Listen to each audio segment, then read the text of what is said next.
Bonjour, j'espère que vous allez super bien. Alors aujourd'hui, nous allons parler des 5 règles de l'autodiscipline. Alors l'autodiscipline dont je vais vous parler ici renvoie non seulement à votre capacité à maîtriser les attitudes négatives, mais aussi et surtout à votre capacité donc de créer et de renforcer donc des attitudes positives. Alors, cette règles principales sont nécessaires pour effectivement développer l'autodiscipline qui, sans elle, vous ne pouvez rien atteindre comme objectif. Lorsque vous n'êtes pas autodiscipliné, vous ne pouvez pas accomplir dans les grandes choses. Alors, la toute première règle de l'autodiscipline, c'est quoi? C'est que vous devez impérativement apprendre à fermer, comme on le dit communément, votre bouche. C'est-à-dire, vous devrez maîtriser votre langue.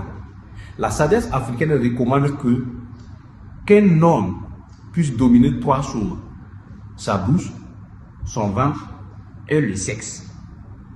Dans notre cas d'espèce ici, notre réflexion va en tout cas se centrer sur la maîtrise de sa langue. Avec ta bouche, tu peux donc te condamner comme tu peux donc te libérer. Avec ta bouche, tu peux faire comme tu peux défaire avec ta bouche. Alors, c'est là recommande que à chaque fois que vous voulez prendre la parole, vous devrez d'abord réfléchir.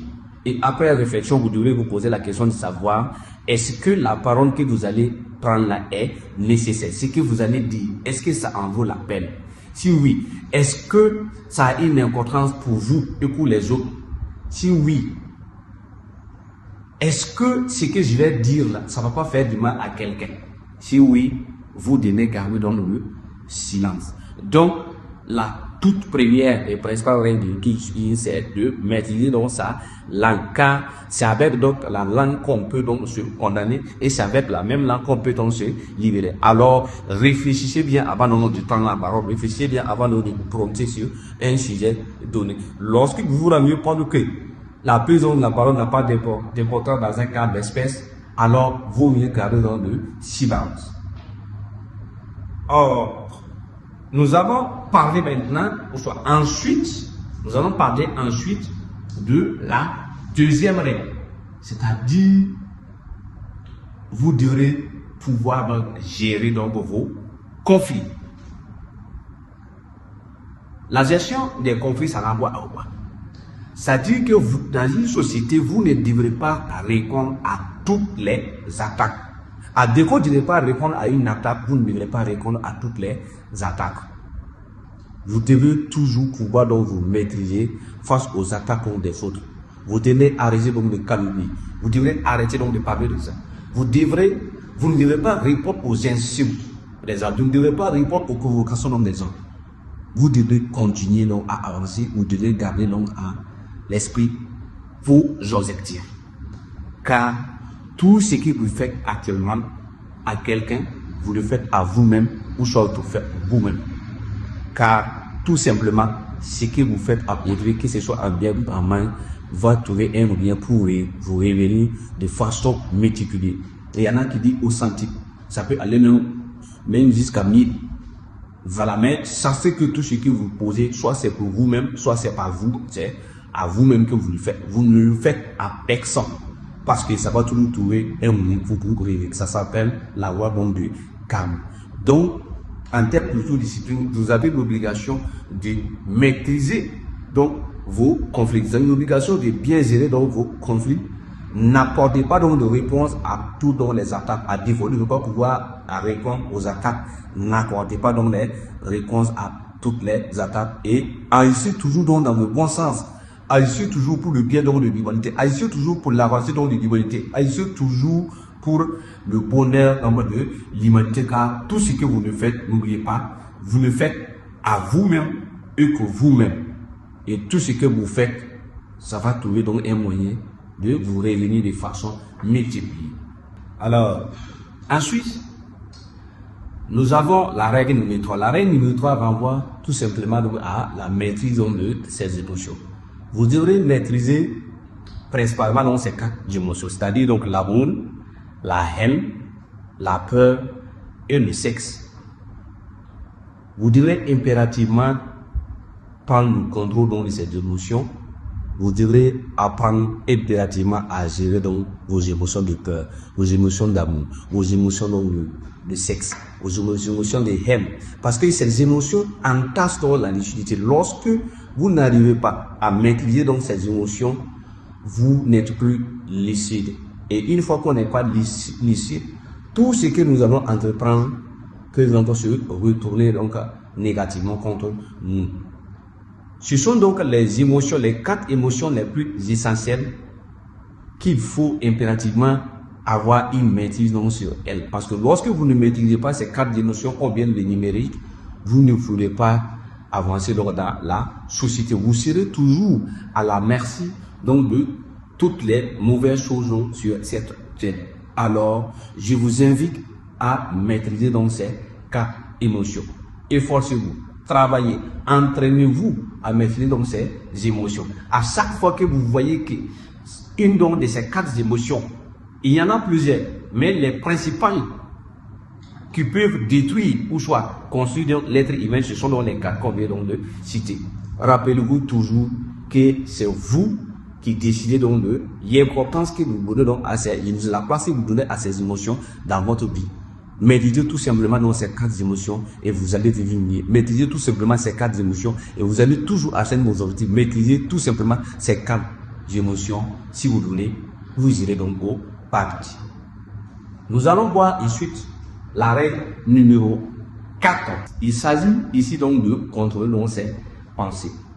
Vous devrez impérativement apprendre à contrôler donc vos pensées, à diriger donc vos pensées vers donc vos objectifs, à diriger donc vos pensées dans le sens de l'apaisement, à diriger donc vos pensées dans le sens donc de la positivité, à diriger donc vos pensées dans le sens donc de l'optimisme. Vous devez travailler dans votre attitude mentale de sorte que elle devienne à tout moment naturelle, elle devienne à tout moment positive. Votre attitude mentale doit avoir toujours une positivité. Parce que lorsque vous ne maîtrisez pas vos pensées, vous détruisez donc les relations. Lorsque vous ne maîtrisez pas vos pensées, vous détruisez donc les opportunités. Lorsque vous ne maîtrisez pas vos pensées, vous êtes en train donc de détruire votre santé mentale. C'est la non-maîtrise de cette règle, ou soit la non-maîtrise donc de cette émotion, la non-maîtrise donc de cette attitude mentale qui fait souvent que votre santé donc mentale est remise donc en question. Alors, commencez dès maintenant à prendre le contrôle de votre attitude mentale. Commencez dès maintenant à penser positivement. Commencez dès maintenant à contrôler vos pensées. Pensez toujours positivement. Ensuite, nous allons voir la règle numéro 5. La cinquième règle renvoie précisément à la transmutation sexuelle. Qu'est-ce que c'est? La transmutation sexuelle ici renvoie ainsi à la discipline sexuelle. Lorsqu'on parle donc de discipline sexuelle, il s'agit précisément donc de la transmutation sexuelle. Vous devrez impérativement utiliser cette puissance, cette force, ce pouvoir pour l'orienter dans le sens de l'atteinte de vos objectifs, pour l'orienter dans le sens de l'accomplissement de vos projets. Lorsque vous n'exercez pas une maîtrise sur cette émotion, vous allez donc évoluer d'échec en échec. Vous devez tout simplement dominer cette émotion et transmuter l'énergie sexuelle vers vos objectifs. Pratiquement, on vous invite à jouir, entre guillemets, si on peut le dire, à chaque fois que vous êtes en train de travailler pour atteindre vos objectifs. Jouer ici, ce n'est pas jouer matériellement comme ce que vous connaissez. Quand on vous invite donc de jouir à chaque fois, c'est-à-dire sentir le plaisir donc sexuel toutes les fois que vous êtes en train de poursuivre votre objectif, toutes les fois que vous êtes en train de poursuivre vos projets, exécuter donc vos projets dans la société. Toutes les fois que vous êtes en train donc d'accomplir les choses à l'intérieur donc de votre plan de vie. Sur ce, vous devrez effectivement travailler votre transmutation sexuelle, dominer cette émotion sexuelle, parce que tout simplement, c'est l'élément de sexe, c'est l'élément le plus indispensable que la nature ou soit l'univers utilise pour perpétuer toutes les espèces, que ce soit au niveau des hommes ou soit donc c'est des animaux. C'est cette énergie-là que l'univers utilise pour perpétuer donc l'évolution. Alors donc ça veut dire que cette émotion occupe une très grande place dans la vie donc, de la société. D'où la maîtrise. Vous devez impérativement maîtriser donc cette émotion. Une fois que vous maîtrisez cette émotion, vous avez cette facilité d'accomplir vos objectifs. Vous aurez cette facilité d'atteindre vos objectifs. Vous aurez cette facilité donc d'évoluer des succès donc à succès. Alors je vous invite à maîtriser votre cercle. Je vous invite à exploiter votre énergie sexuelle dans le sens donc de l'atteinte de vos projets, dans le sens donc de votre accomplissement positif sur cette terre. Ensuite, nous allons parler donc de la règle numéro 6. La règle numéro 6 de l'autodiscipline renvoie à quoi exactement? Cela renvoie à quelque chose que vous connaissez tous, mais que personne ne dit pas regarde. Surtout en Afrique, parce qu'on s'est dit que bon, c'est Dieu qui sauve, c'est Dieu qui donne l'envie. Alors, la sixième règle, c'est que vous devez avoir une discipline alimentaire. C'est-à-dire, vous devez avoir une alimentation saine. En la matière, je ne vais pas tout dire, puisque je ne suis pas spécialiste, mais je vais vous inviter à prendre attendre avec les spécialistes pour mieux donc vous nourrir. Parce que lorsque l'estomac donc est mal nourri, c'est le cerveau donc qui va donc récolter les eaux cassées. Donc, je vous invite donc à bien vous nourrir.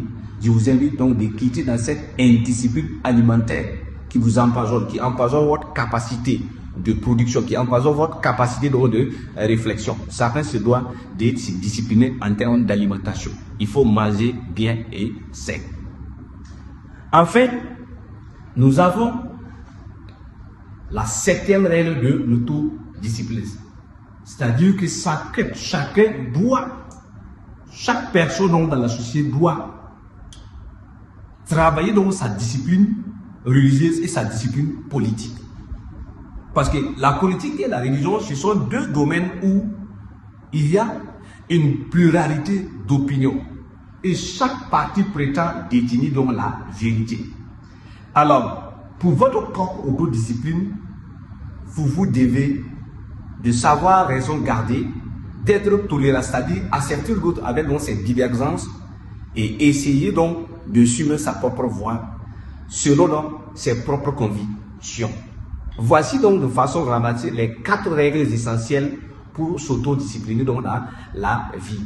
Vous savez bien, vous remarquez, sans la discipline, c'est-à-dire aucun acte ne peut être posé. Sans la discipline, aucun projet ne peut donc s'exécuter. Et sans la discipline, aucun objectif ne peut être atteint.